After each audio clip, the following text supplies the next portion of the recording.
你一定要能够看得比较远。如果事情的确没有像我们想象中的那么好，你不要被这个情境牵着走，而是你要能够把自己拉回来，不受它的影响。这个就是你要改变的旧有的模式。你在第3个月变成权杖女王的时候，代表的就是你是这个掌握权力的人，你越稳，这个权力跟这个力量就会回到你的身上，这个跟你交手的人数自然就会被你吸引回来你的气场。我不管过去怎么样，我不管未来怎么样，我现在就是活在当下，我用专注活在当下这个力量，让我自己可以稳稳的站在我想要的土地上。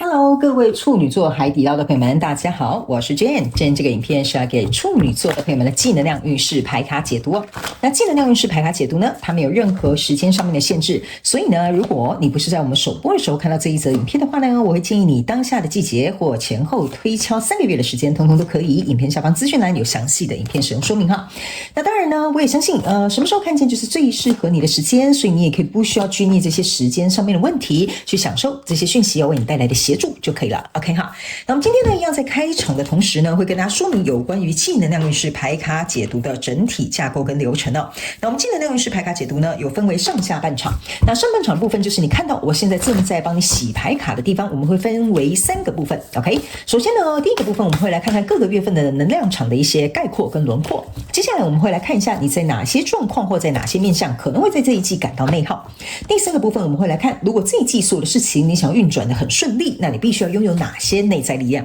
？OK 哈，那接下来我们就会进入到这个下半场的延伸牌卡解读。那在下半场的延伸牌卡解读，我们会分为5个面向哈。第一个部分呢，我会请宇宙验证牌卡来验证我在上半场要告诉你各个月份的能量场的一些现状细节，还有症结点，甚至可能会发生的事件。OK 哈，那第2个部分呢，我们会来看看各个月份你有哪些需要改变的旧有的模式。OK， 那接下来在第3个部分，我们来分享这个各个月份你在这个过程当中可能会遇到哪些卡关的点哈。那接下来第4个部分呢，我们会来看看经过这一季之后，在各个月份你会拥有哪些全新的能力，好吗 ？OK 哈，好，那呢最后在第5个部分，我们会呢是这个大家最喜欢的天使跟宇宙传讯的部分 ，OK 哈，我们会听看看天使跟宇宙有什么样的讯息，希望透过传讯者我来告诉你用口说表达的方式，好吗？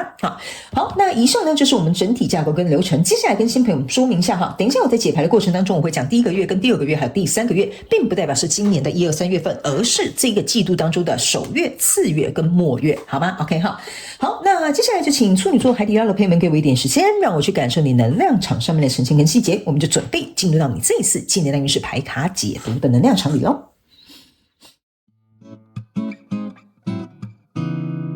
Hello， 大家好，我是Jane，非常感谢所有愿意在影片下方留言反馈以及按赞分享的观众朋友们，因为有你们的支持，才会有我的存在。所以如果呢，你还想要收听更多不同多元丰富的精彩内容，请你一起来收听我的主题广播节目，以及订阅我的电子报，就会收到最新的第一手消息。那如果呢，你还有其他的问题，也欢迎你点开影片下方的资讯栏，就可以找到所需要的答案。接下来就让我们一起来收看今天精彩的影片内容吧。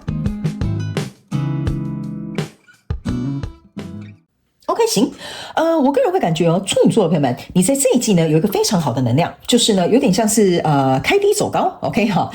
然后呢，我觉得如果在这一季你有一些想要修复的人际关系，或者是要重新谈的一些合作，会起死回生的几率很大 ，OK 哈。然后呢，还有一点是我必须要跟你讲哈，虽然说这个是一个开低走高的状况，或者是起死回生几率很大，但是前提是你要听懂我在讲什么，就是什么叫做开低走高，就是说前面会先经历一些事情，然后再走高，好不好 ？OK 哈，但不用担心，起码它走高了嘛，是不是这样说，对吧 ？OK 哈，好，那我们就一起来看看了，也不用太紧张了哈。等一下我会讲一些比较详细的分析，让你了解 ，OK 哈。好，我是怕你们一开始太开心哈，就忘了后面要听一些细节了哈。好，来，首先呢，在第1个月份呢哈，你抽到的牌卡是这个权杖2跟权杖5呢，还有这个愚人牌卡。我个人会感觉这一季的第1个月份的过程当中呢，这个权杖5加上权杖2哈，这就是为什么我会说你会开低走高哈。原因就是因为在这个过程当中呢，我先跟新来的朋友们说明一下，好不好？老朋友就给我1分钟哈。等一下我在解牌的过程当中，请你要灵活运用妈妈生给我们的大脑，把这些讯息最大化，好用在你的生活当中，给你最大的协助。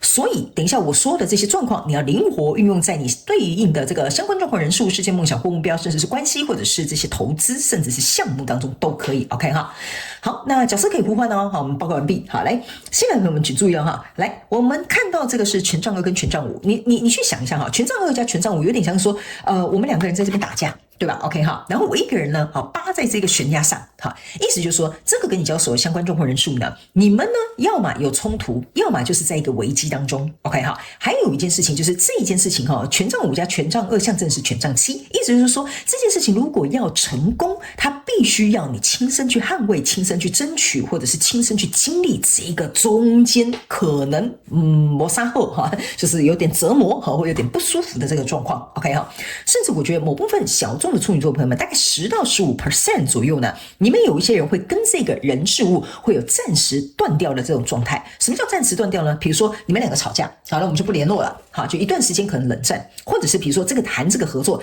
谈到一半啊，可能奇怪了，这个客户怎么突然不见了？那你就突然觉得说，他不是说好要跟我合作吗？这个机会好像看似消失了 ，OK 哈。所以在这样的状况当中呢，原因是因为这边呢这张权杖5象征的也是有竞争关系。什么叫竞争关系？就比如说可能你的客户听到另外一个公司给他的报价更好，所以这就是一个跟你之间的竞争关系，或者是比如说你这是一段关系，那就代表说这个关系里面还有别的竞争关系 ，OK 哈。所以相对来说，为什么会说这个权杖7就是这个有点像是铤而走险，要去竞争，要去比如说自己去捍卫，或者是自己去争取一个过程当中哈。所以这不是很平静，我必须要老实告诉你，因为我不能 sugarcoat， 我也不能说讲一些安慰你的话哈。我们这边没有在讲心灵鸡汤，我们这边都讲真相 ，OK 哈。所以来到这里呢，你注意看。为什么我会告诉你开低走高？你不要太紧张，你不要现在已经在咬你的手帕，好不好哈？来这里有一个愚人牌卡 ，OK 哈。愚人牌卡呢，这边有一个愚人呢，他是拿着一个权杖，所以我要告诉你，还好这个愚人牌卡有出现在这里，为什么呢？权杖5加权杖2加上愚人牌卡手上这只权杖，象征的是权杖8，意思就是说，这个看似好像开低走高的一个状况，好像有竞争，好像去就是捍卫，这个象征的意思说，这也是另一种推动的动能。为什么呢？原因就是说，如果假设你这边是有一个竞争者，有竞争有比较，我们才会知道谁比较好。对吧？所以这个是福是祸，你还不知道的。所以这个愚人牌卡为什么要拿一个权杖来救援这个权杖7呢？就是说这是一个新的开端，只是你现在看不见。OK， 因为它是0哈，你只会觉得这边好像在大乱斗一样哈，乱打一通哈，这个就是你的第1个月的状况 ，OK 哈。但是我要告诉你，还好这个愚人牌卡有来救援 ，OK 哈。那来到第2个月的时候呢，你抽到的是一个宝剑骑士，抽到的是一个权杖骑士 ，OK 哈。来，接下来这张牌卡是宝剑5哈，这是一个非常非常好的一个牌卡，你看起来好像黑麻麻的哈。来，我解释给你听。这个权杖骑士是往那个方向走，宝剑骑士是往这个方向走，宝剑5是面对这个宝剑骑士的，所以这个宝剑5加宝剑骑士象征的就是宝剑6，意思就是说在第2个月份的时候，这个宝剑6象征就是这件事情奇怪咯，它莫名其妙会突然有一个很快速的转机，因为这个就是骑士的能量。OK， 这个权杖呢，你注意看，它往这个方向走，为什么呢？往这个方向走是往回走，对吧？哈，就是这样子往回走。OK 哈，那这里是一个权杖8，那呢，权杖8加上这个权杖，其实往回走能量就是权杖9，这就代表说你捍卫的东西，它开始来了，有一个很迅速的转机，很诡异哈，我也不知道发生什么事，欢迎你们在下面留言跟我讲，这个转机到底发生什么事了 ？OK 哈，所以呢，这个宝剑6哈，5加宝剑骑士象征的也是宝剑6，意思就是说，奇怪了，这个速度突然很快，好像突然有一个转机，这件事情怎么突然好像就被解决了，或者是来到一个比较平静的一个状态，可能没有办法100%解决，但是起码它突然好像就平静下来了。OK 哈，所以这就是第2个月份，你会觉得很奇怪，前面怎么大乱斗？第2个月份，怎么事情好像开始有一个转机了，甚至是平静下来了。如果我再延续刚刚那个举例哈，你们自己套用在你们的状况里哈，比如说这个库克去找了另外一个人去找了另外一个人合作，才发现说原来他是一个就是没什么实力的人。好，突然马上冲回来跟你讲说，处女座的朋友们，我们还是最后想要跟你这个合作，我们来签合约吧哈，这是很诡异的哈。突然这件事你可能不用处理，它莫名其妙被处理好了哈。然后这个讯息可能是很快的，原因就是这个权杖其实一旦它往回走的意思就是说你在捍卫的东西跟价值，它会被看见哈。所以这个为什么是9？你要去捍卫，你要去争取的意思就是说，比如说你就是跟这个客户讲，不好意思，我真的没有办法，这就是我的底价了。我给你这样的底价，我就是给你这样的 quality， 我就是会给你这样的服务，给你这样的品质，给你怎么样？你如果觉得不行，那你找别人吧。好，那他就真的去找别人了，没关系，你就让他去找嘛。我刚刚有讲嘛，这边没有比较哈，有比较才会有伤害，才会知道谁比较好嘛。所以他真的去比较咯，然后回来之后发现说，还是处女座比较好哈。这就是为什么我跟你讲，你开低走高，不要紧张 ，OK？ 所以来到第3个月份的时候，来哈，他还带着圣杯来找你说，处女座我错了，我们来喝交杯酒吧。这就是为什么我跟你讲，处女座，我不是在前面要吓你，我是要告诉你这些状况哈。所以来到这里呢，这有一个圣杯2，然后有一个权杖女王，然后呢有一个权杖3，权杖3加权杖女王，你注意看，他们两个是面对面的，所以象征的就是权杖4，就是这个跟你交手人数想回来跟你巩固你们两个之间的状况。OK 哈，那当然这些比较相关的一些细节、症结点或可能会发生的事件，我们在下半场延伸牌卡解读再来详细说明。我先给你一个轮廓。好不好？那接下来我们来看，在这个季度的过程当中，你在哪些状况里面可能会感到内耗？OK 好，来这里哈，你看这张牌卡哈，我觉得真的太棒了哈。来，我为什么要这样跟你讲哈？来，我先跟你解释这2张。他们说光看这2张你就知道了。他们说这一季如果哈你在哪些状况跟哪些面向感到内耗，就是这样接纳跟放任，祝福跟担忧。他们说这是什么意思呢？意思就是说，像我刚刚讲的，他开低走高的过程当中，你很担忧，但是这个蝴蝶要飞走了，你能做什么？你只能祝福他祝福你去找到一个更好的供应商。那不好意思，我就是这样 ，OK。但是如果呢，你没有办法给对方祝福，你没有办法坚持我刚刚讲的，你可能是坚持你的 quality， 坚持你的服务，坚持你的人格，坚持你的价值观都可以，你们自己填空。你如果是带着祝福给这个人说没关系，我祝福你，我希望你找到更好的 OK， 你不是用担忧的话，那你就不会内耗。但如果你是用担忧的话，你就会内耗到死。好，我就先跟你讲为什么呢？你不要忘了，它这个铁链在这边是一个心拴住的，这个是蝴蝶，意思就是说你必须，你虽然心中是在乎这个人数的，但你用这个铁链拴着它，我告诉你它是要飞去哪里哈？然后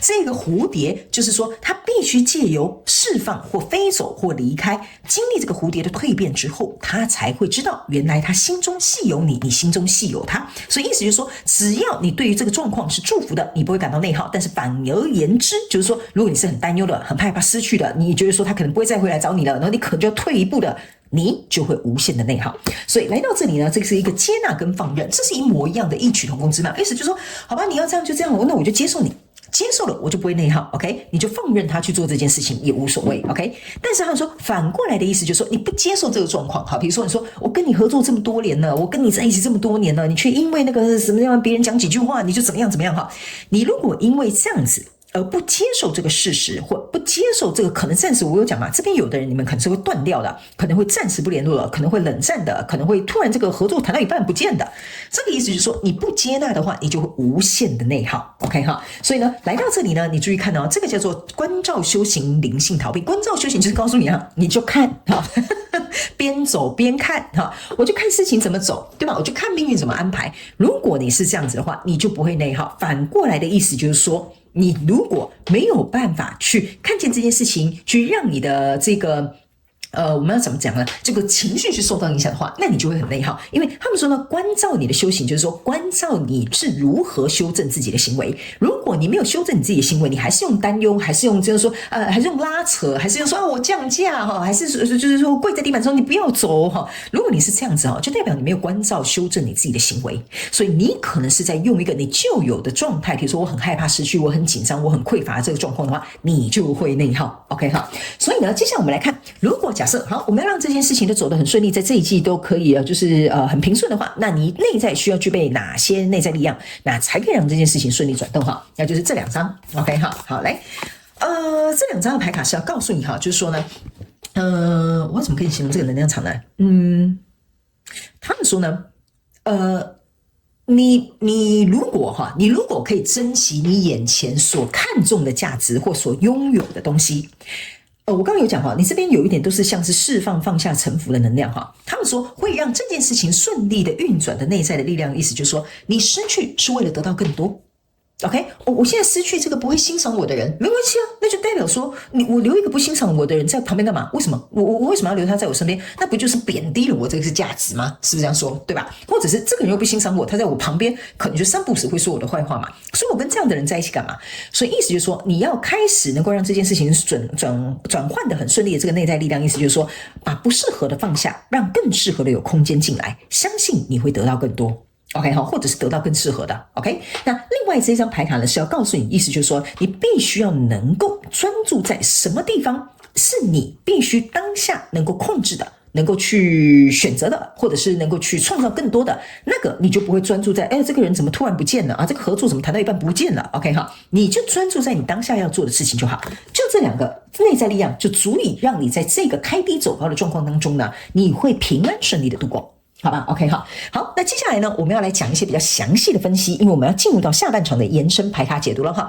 那在下半场的延伸牌卡解读呢，我们会先用宇宙验证牌卡，请宇宙来验证我刚刚要告诉你的各个月份的现状细节，甚至是症结点哈。很多人都会来看下半场，然后都会吓到吃手手哈。然后第二个部分呢，我们会来看各个月份你有哪些需要改变的旧有的模式？那第三个部分我们会来看，那在过程当中每个月你可能还会遇到哪些卡关的点？第四个部分我们会来看各个月份你会因此借由这些经历，你会得到哪些全新的能力？第五个部分我们会来听看看天使跟宇宙有什么样的讯息，希望透过传讯者我用口说表达的方式来告诉处女座的你。OK 哈，那如果你想要来加入我们下半场延伸牌卡解读，那我们下半场延伸牌卡解读就在我们这一则影片下方的资讯栏的第一行，你一定可以很轻松的找到它。OK 哈，所以欢迎你们以行动来支持我们的频道。那以上上半场的讯息，希望提供给处女座的朋友们做一个参考。那也非常感谢处女座的朋友们来收看我的影片，也希望你会喜欢。那我们就下半场延伸牌卡解读见喽，拜拜。